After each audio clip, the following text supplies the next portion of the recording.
Hello, hello, hello. Despite the craziness of this NFL season, we are here.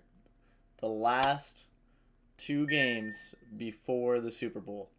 And I'm here to run you through them so you're ready to win some money this Sunday. Because somebody on Draftkings will be walking away with $1 million. And if it's not me, I hope it's you. Before we dive deep into the analysis and the numbers, I think it's important to talk about this slate in general.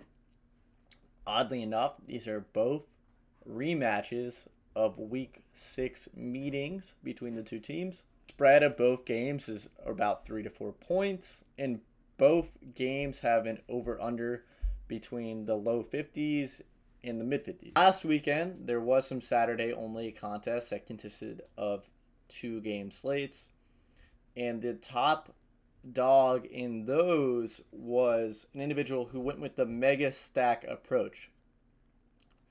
They left $700 in salary on the table and went with Rodgers, Jones, Adams, Tunyon, and Lazard.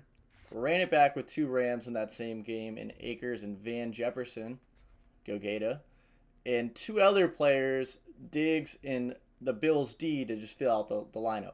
I'm a big proponent of this mega stack approach in your small slates.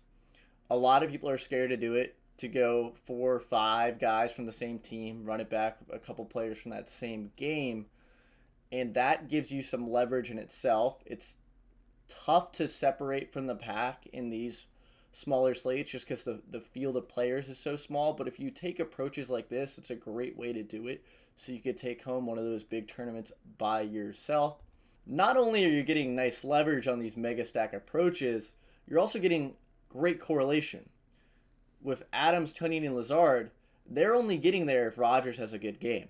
So the correlation's good, the leverage is good. It's the tactic I will be employing this Sunday. If we turn our focus to the numbers, the value differential between these quarterbacks really isn't all that different. I mean, we're only seeing a range of 0.4 between Allen, the top valued quarterback, and Tom Brady. But I will point out that the ownership differences are quite severe.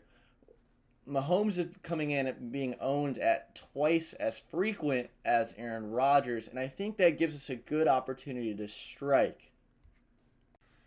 If you go with a Rodgers stack, you're already separating yourself from about 80% of the field, which is a great way to get different. Not tremendously worried about the weather in Green Bay. We have 2 quarterbacks who have made a career out of playing phenomenal in the snow. I don't think that'll affect the scoring too much, and I think if that was the case, we would see the over-under dipping, which it has not. So I'm going to be focusing my attention on getting a lot of exposure to Aaron Rodgers stacks. If you're scared of that for whatever reason, I think the best secondary option would be Josh Allen, as his value is a little bit higher and his ownership's a little bit lower than Patrick Mahomes. I don't see a ton of value in Tom Brady. He just hasn't been seeing the passing volume this year that he's seen in years past, especially when you compare him with Mahomes, Allen, and Rodgers, who are just absolute gunslingers. Turning our focus to the running backs, I think we have quite a few good options here. As of the time of my recording this, we still have 2 guys questionable, Clyde Edwards-Helaire and Le'Veon Bell. Sure to stay on top of their status. Kind of hard to project with the injury status uncertain of 2 of their backs. It is the later game tomorrow, and I think that's worth considering. If we still don't know what's going on with them before the game's lock, I'm personally just going to avoid them entirely and look to play running backs from the Packers and Bucks games. Maybe a little bit of Devin Singletary, but I don't want to expose myself to too much Devin Singletary when he's coming in at 50% ownership, and the Bills haven't given him that much usage with Zach Moss out as many projected. Aaron Jones is projected to be the highest owned running back, and for good reason. He's had a good season when healthy.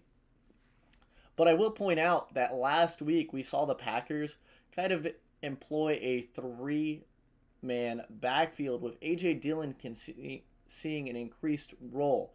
Dillon got 6 touches. He just was declared healthy and ready to go yesterday. So I think he takes a little bit from Aaron Jones, and I think that's worth noting. After a 5-point drop off, Leonard Fournette comes in as the second highest projected running back.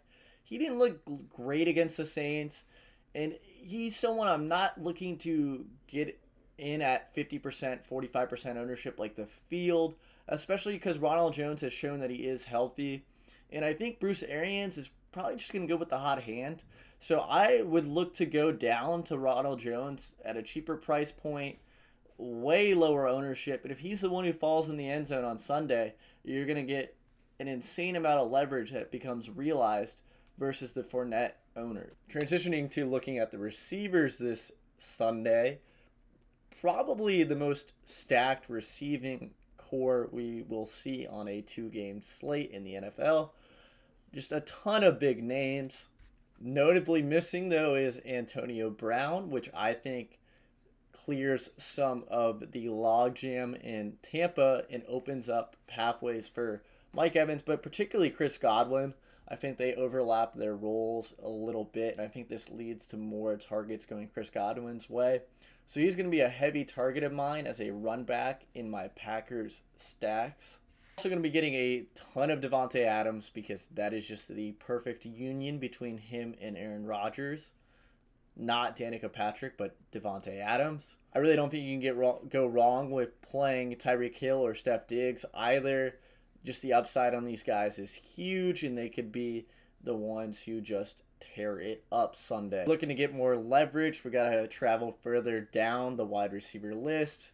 Guys like Allen Lazard, who could have had 2 touchdowns last week had it not been for a drop, could be a big slam dunk play. McCole Hardman could have some value depending on Sammy Watkins' status. If Sammy Watkins is in, he's an interesting play with a high value for lower on the totem pole in terms of salary. I don't love Cole Beasley or John Brown's high ownership. Both of them had terrible games over the last 2 games, and it's kind of just a crapshoot of who's going to get the targets. I would rather play Mike Evans or Chris Godwin or both. 2 position groups left. We have our tight ends, and then we'll hit on the defense, and then I'll get you out of here. Travis Kelce's almost a must play. He's far and away the best tight end. He's only coming in at around 53% ownership, and I think he should probably be about a 100% owned, because if he puts up around a 20-point game like he's projected, he's just scoring far and away more than any of the other tight ends, and he will likely be in the optimal lineup because of that. A good opportunity to gain leverage, I think, would be playing another tight end at your flex position, particularly the quarterback you're using for your stack. So I'm going to be getting to a lot of Robert Tonyan and hope that both Tonyan and Kelce go off. And I think not as many people will be playing both of them, given just how many good wide receiver options are available. Finally, we have the defenses. All 4 defenses are projecting around the same. I mean, the range is 1.2. The value is almost the same. What I'm personally going to be doing is I'm going to be playing the inverse of the ownership on the defenses. Effectively, the Bills D are projected to be the least owned. I'm going to be playing the most Bills D just to be gaining leverage. Defense is a complete crapshoot.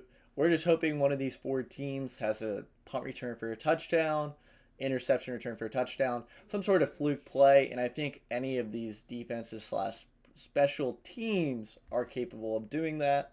You're probably thinking, Adam, I can't play the defense that's going against my stack. If they go off, my defense is screwed. That's nonsense. People play way too much into that correlation. It's way weaker than you expect. It's all about the defensive touchdowns. And if Rodgers were to throw a pick 6 or some sort of scoop and score, the Bucs defense scores, and then the Packers immediately get the ball back, so then Rodgers can go down and score again. So I don't think that's a bad idea either, is playing the defense that goes against your stack to get even more leverage. That's all I got for you. Appreciate you watching. If you're looking for more of like a cash play type analysis, make sure to follow me on Twitter. I'll be releasing my cash plays shortly before lock. This was more of a tournament-based analysis. If you don't mind doing so, please subscribe, hit the thumbs up button, turn on that little notification bell. All of that helps me, helps you get alerted when I release more content, and is of no cost to you. Thank you for watching, and good luck.